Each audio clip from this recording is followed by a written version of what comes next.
unadulterated joy. But instead, the Champions League tie between Benfica and Real Madrid has left us staring right into the abyss of modern football's moral crisis. Vinicius scores, he dances, and then it's chaos. The X sign is raised by the referee, the game stops for 10 minutes, and we are left with these allegations of a slur that cuts right to the bone of human dignity. And we are also left with a stadium in mutiny. We have a 20-year-old player, Gianluca Prestiani, accused of a career-ending offense based on, let's be clear, zero audio evidence, and a sport that's just paralyzed by its own protocols. It was an ugly night in Lisbon. I mean, there's no doubt about that. But it raises a question that I think we're all becoming a bit too afraid to ask in this sanitized era. I don't think we're afraid to ask it. I think the establishment is terrified of the answer. The central question we're debating today is, well, it's stark. Are elite footballers expected to tolerate abuse because of the money, the fame, the stage they play on, or is that argument fundamentally morally bankrupt? Now, I'm looking at this from the position that dignity is not a commodity you can buy. And the reaction we've seen from the football establishment, I'm talking specifically about Jose Mourinho and Mark Clattenburg, it looks dangerously like they're gaslighting a victim. And I come at it from a different angle. I'm looking at the brutal reality of the arena. Elite sport is a hostile environment. It's designed to break opponents physically and, yes, mentally. So I'm arguing that when you are a multimillionaire global brand who actively antagonizes an opposing crowd, you can't be surprised when the reaction is vitriolic. We have to ask if we are destroying the tribal nature of the sport by policing every word said behind a hand, and if Vinicius' own behavior perhaps invites the very pressure he claims to suffer from. Then let's get into it. Because for me, the premise that pressure equals dehumanization is exactly where we lose the plot. Let's look at the facts. Vinicius scores. He dances. And then, allegedly, Prestiani covers his mouth with his shirt, calls him a monkey 5 times, and this was corroborated on the pitch by Kylian Mbappe. The referee, Francois Lechexier, he initiates the protocol. And what's the immediate reaction from Jose Mourinho? When you score a goal like that, you celebrate in a respectful way. Which is a valid critique of sportsmanship, isn't it? It is a textbook example of victim blaming. I mean, it is racism without racist. Sanji Bandari from Kick It Out called it exactly what it is. It's gaslighting. Mourinho is suggesting that a dance, moves the needle from being an opponent to being a target for racial abuse. It's like saying, if I buy a Ferrari, does that give you the right to steal it? If Vinicius dances, does that give a player the right to strip him of his humanity? Money does not buy permission to abuse someone. I'm sorry, but I just don't buy it as that simple. You are conflating abuse with racism before we've even established the facts. Let's look at the cold reality here. Vinicius Jr. is not just a player. He is, at times, an antagonist. He knows exactly what he is doing when he goes to the corner flag in front of the Benfica Ultras. He is winding them up. It's part of his game. So Mourinho's point wasn't that racism is okay. His point was that if you act like an antagonist, well, do not be shocked when you are treated like one. Treated like an antagonist, yes. Boo him, whistle him, jeer him. That is the price of the ticket. But you are blurring the line between hostility and hate speech. But we don't know it was hate speech, do we? This is the crux of the issue for me. We halted a Champions League match for 10 minutes. The referee and his team, they reviewed the audio. They found nothing. We are ready to destroy Gianluca Prestiani's career, a 20-year-old kid based on lip reading, and the outrage machine. If you cannot handle the heat of the arena, if you interpret every single insult as a hate crime, you just do not survive at the top level. The stadium is not a safe space, it's a crucible. I see why you think that, but let me give you a different perspective on heat. You're quoting Mourinho to justify this toughness. Okay. This is the same Jose Mourinho who poked Tito Villanova in the eye. The same man who did a knee slide at Old Trafford. So why is Mourinho's arrogance celebrated as character and passion? But when a black Brazilian player expresses joy, it's viewed as a provocation that justifies abuse. That's a compelling point. But have you considered that Mourinho accepts the abuse? When Mourinho slides on his knees, he knows the entire stadium is going to call him every name under the sun for the next 90 minutes. He feeds off it. He builds a siege mentality. My issue with the Vinicius situation is that he seems to want the fame of the antagonist. He wants to be the guy who silences the crowd, but he also wants the sympathy of a victim the moment they bite back. You can't have it both ways. I'm not convinced by that line of reasoning because you are equating names with slurs. Mourinho gets called a bastard or a coward. Vinicius gets told he is subhuman. I mean, that is a distinction with a massive difference. You can't just mental armor your way out of your identity being attacked. And regarding the antagonist claim, Mourinho's comments are essentially saying, you made them do this to you. It's the same logic used to excuse bullies in schoolyards. It's just weak leadership. Is it weak or is it realistic? Mark Clattenburg, a man who has managed these exact situations at the highest level, he said on Amazon Prime that Vinicius made it difficult for the referee. Now, that's not an endorsement of racism. It's an acknowledgement that by engaging with the crowd and the player, Vinicius escalated a situation that the referee then had to manage. He punished 60,000 fans with a stoppage because of a personal grievance that, again, had no audio evidence. Clattenburg's take was disgraceful, and frankly, I think he should be nowhere near a microphone. To say a victim made it difficult by reporting abuse is just institutional cowardice. Let's talk about that evidence, though. You keep saying no audio. Let's talk about the shirt. The shirt over the mouth. Go ahead. Simon Jorian put it perfectly. He said, if it looks like a duck and quacks like a duck. I mean, why does a player cover his mouth when speaking to an opponent in a heated moment? You cover your mouth to hide your words. Innocent players discussing tactical shifts or saying good goal do not hide their lips. The act itself implies a consciousness of guilt. Mbappe was right there. He said he heard it 5 times. Are we suggesting Mbappe and Vinicius coordinated a lie in the heat of the moment? I act with a presumption of innocence, which, used to be a cornerstone of our society. Players cover their mouths constantly now. It's a learned behavior to avoid lip readers selling stories to the tabloids. It doesn't prove he said monkey.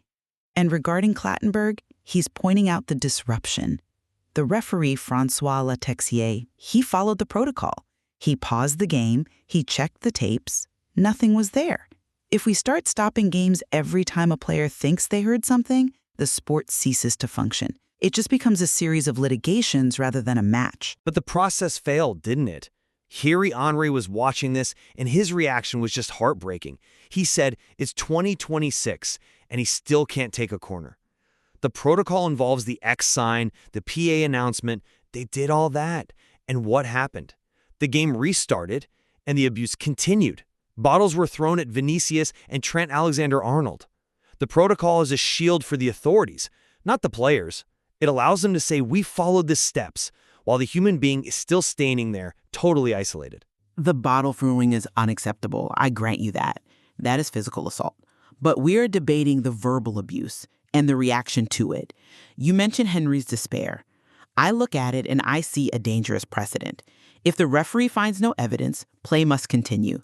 If Vinicius cannot focus after that, that is a professional failing, not a moral one. It sounds harsh, but if I am the Benfica manager and I see that I can get the best player in the world off his game by getting under his skin, I'm going to tell my players to get under his skin. Get under his skin is trash talk. Racist abuse is a human rights violation. The fact that you are willing to blur them for a tactical advantage is exactly why we are in this mess. I'm not blurring them. I'm asking for proof before we label a club and a player as racists. Mourinho brought up the Eusebio defense. He said the biggest person in the history of this club is Eusebio, and he was black. He is arguing that the club's heritage proves it isn't institutionally racist. That argument is laughable. It is the "some of my best friends are black" defense. It is intellectually lazy. I mean, having a statue of a black legend from 50 years ago does not absolve the current fan base or players of racism in 2026.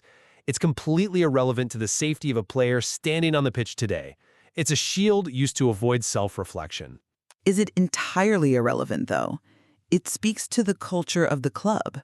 Benfica has a history of adoration for black players. Does it not suggest that perhaps the hostility toward Vinicius is specific to him? Specific to him? This is the 20th reported incident involving Vinicius in 8 years. 20. From hanging effigies by Atletico Madrid fans to actual prison sentences handed out in Valencia.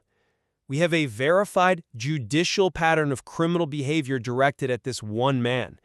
To suggest that Vinicius is the problem is to ignore a mountain of evidence. He isn't the common denominator because of his personality. He is the common denominator because he is the one refusing to be silent about it. Or he is the common denominator because he reacts. And in the brutal logic of the mob, the one who reacts gets the treatment. I'm not saying it's right, I'm saying it's reality. If you react to the bullies, they come harder. Vinicius has fought this battle for 8 years. Has it gotten better? No, it has intensified. Maybe this strategy of resistance is actually feeding the monster. So your solution is submission? Just shut up and play? My solution is resilience. It's mental armor. You earn millions of euros a year. Part of that salary is hazard pay for dealing with 60,000 people who want you to fail. If you stop the game, point to the crowd and cry foul, you are giving them exactly what they want, power over you. That is a terrifying worldview. It suggests that money buys your right to be abused. I would argue we need to move from protocols to consequences. Real consequences. We have consequences. The fans in Valencia went to prison for 8 months. Exactly. And that needs to be the standard on the pitch. If a fan shouts a slur and goes to jail, why does a player who whispers it behind his shirt get a yellow card or a talking to? If Prestiani said what Mbappe said, he shouldn't just be banned for 10 games, he should face criminal charges. If you do it on the street, it's a crime. If you do it on the pitch, it's part of the game. No. Zero tolerance means handcuffs, not VAR checks. And this is where you lose the sport completely. You cannot criminalize interactions on a football pitch without turning the sport into a courtroom. If we start arresting players for what they might have said behind a shirt, the game dies. You will have police entering the locker room at halftime. It is totally unworkable. Paul Elliott calls racism a societal matter. It doesn't stop being societal when the whistle blows. But the line between your trash and hate speech is often subjective in the heat of the moment, especially across different languages and cultures. If you bring the criminal justice system onto the grass, you are opening a Pandora's box. The solution isn't present. The solution, and this is the uncomfortable truth, is that nobody actually wants the real solution. Which is? Abandoning the game. Forfeiting the points. If Real Madrid walked off and stayed off, refused to play, that would change things. But they didn't. They came back out after 10 minutes. Why? Because of the broadcast deals, because of the sponsors, because of the money. Even Vinicius came back out. Money rules the sport. If the moral bankruptcy you talk about exists, it's because everyone, clubs, players, UEFA, values the revenue more than the principle. That is a cynical take, but I can't entirely refute the financial pressure. However, blaming the players for not walking off places the burden on the victim yet again. It shouldn't be on Vinicius to sacrifice the Champions League to prove a point. It should be on the authorities to enforce a safe workplace. But the authorities are paralyzed by the need for proof. You want them to act on allegations. They need to act on evidence. And this gap between what a player feels and what can actually be proven is where all the toxicity lives. The toxicity lives in the silence of the good people. When Mourinho says celebrate respectfully, he is validating the abuse. When Clottenburg says he made it difficult, he is validating the abuse. And when Vinicius dances at the corner flag while his teammates are trying to de-escalate, some would argue he is prioritizing his personal brand over the team's focus. His joy is resistance. I will stand by that. And his resistance is a distraction. I will stand by that. Look, let's look at the timeline. 8 years, 20 incidents. We are in 2026. The fact that we are still debating whether a black man has the right to celebrate a goal without being racially abused is the failure. The money argument is a moral failure. To tell a human being that because they are rich, they must accept being treated like an animal, that's a failure of empathy. Vinicius is a global symbol of resistance, not because he wants to be, but because the sport refuses to protect him. He is a symbol, certainly, but symbols are lightning rods. And while I agree racism is abhorrent, I maintain that the boy who cried wolf dynamic is a real risk here. If you trigger a protocol and halt a global broadcast without irrefutable proof, you risk alienating the neutral fan. Football is tribal, it's hateful, it always has been. Vinicius has to develop the mental armor required for the salary he earns. The world is not kind, and the football pitch is not a nursery. It's not a nursery, but it shouldn't be a crime scene. Despite the protocols, despite the X signs, the game restarted. The bottles flew. The abuse likely hasn't ended. And it won't end, not as long as there is an advantage to be gained by breaking an opponent's focus. That is the dark heart of competition. And that is why we must keep debating it. Is resilience a job requirement, or is it just an excuse for cruelty? We'll let you decide. Thanks for listening to the debate. Until next time.